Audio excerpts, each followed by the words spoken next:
Hi കൂട്ടുകാരെ, എൻ്റെ video കാണുന്ന എല്ലാ കൂട്ടുകാർക്കും സുഖമാണല്ലോ. ഞാൻ ഇന്നിവിടെ കപ്പ കൊണ്ട് ഒരു പാൽക്കപ്പയാണ് തയ്യാറാക്കിയിരിക്കുന്നത്. ഇത് കഴിക്കാൻ നല്ല ടേസ്റ്റാണ്. എല്ലാവരും ഇതേപോലെ ഒന്ന് തയ്യാറാക്കി നോക്കണം. ഇതെങ്ങനെയാണ് തയ്യാറാക്കുന്നതെന്ന് നമുക്ക് നോക്കാം. പാൽക്കപ്പ തയ്യാറാക്കാനായിട്ട് 1/2 കിലോ കപ്പ ചെറുതായിട്ട് നുറുക്കിയതാണ്. അതിലേക്ക് ഉപ്പും വെള്ളവും ഇട്ട് നമുക്ക് വേവിച്ചെടുക്കാം. കപ്പ വേകുന്ന സമയം കൊണ്ട് നമുക്ക് തേങ്ങ അടിച്ച് പാലെടുക്കാം. ഇനി നമുക്ക് ചെറിയ ഉള്ളി, പച്ചമുളക്, വെളുത്തുള്ളി, ഇഞ്ചി ഇതത്രയും ഒന്ന് ചതച്ചെടുക്കാം. ഒന്ന് ചതച്ചെടുത്താൽ മതിയാകും.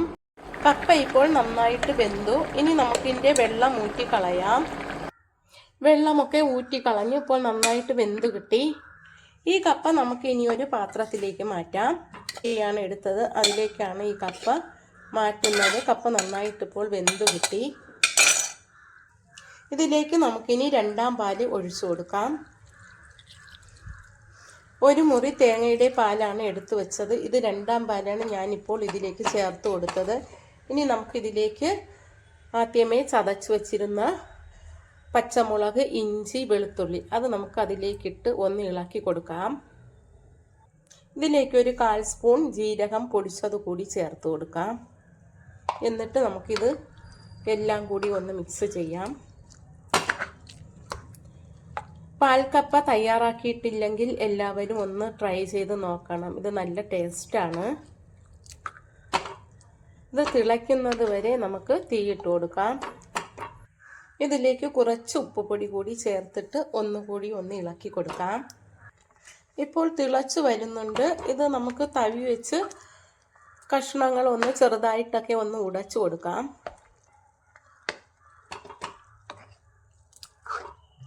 ഇതുപോലെ പതുക്കെ ഉടച്ചു കൊടുത്താൽ മതിയാകും. നല്ല വെന്തതായതുകൊണ്ട് ഉടച്ചില്ലെങ്കിലും കുഴപ്പമില്ല.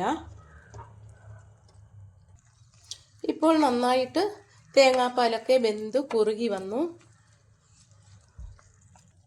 ഇനി നമുക്കൊരു പാൻ ചൂടാകുമ്പോൾ അതിലേക്ക് 1 സ്പൂൺ വെളിച്ചെണ്ണ ഒഴിച്ചു കൊടുക്കാം.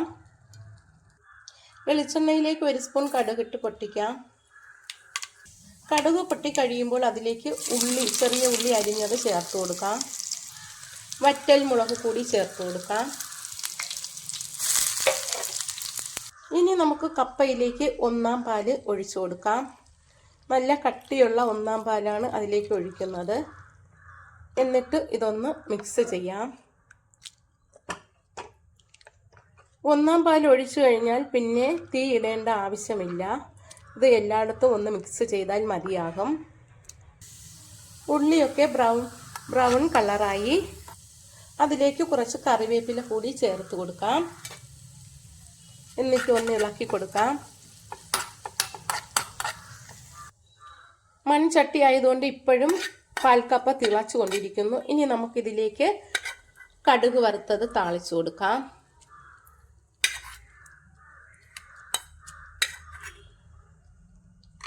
ഇത് കഴിക്കാൻ നല്ല ടേസ്റ്റാണ്.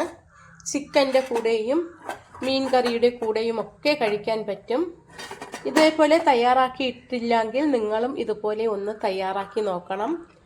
ഞാൻ തയ്യാറാക്കിയ ഈ പാൽക്കപ്പ ഇഷ്ടമായെങ്കിൽ ആദ്യമായി കാണുന്നവരെല്ലാം എൻ്റെ ചാനൽ ഒന്ന് സബ്സ്ക്രൈബ് ചെയ്യണം. എന്നെ സപ്പോർട്ട് ചെയ്യണം, ലൈക്ക് ചെയ്യണം. Thank you.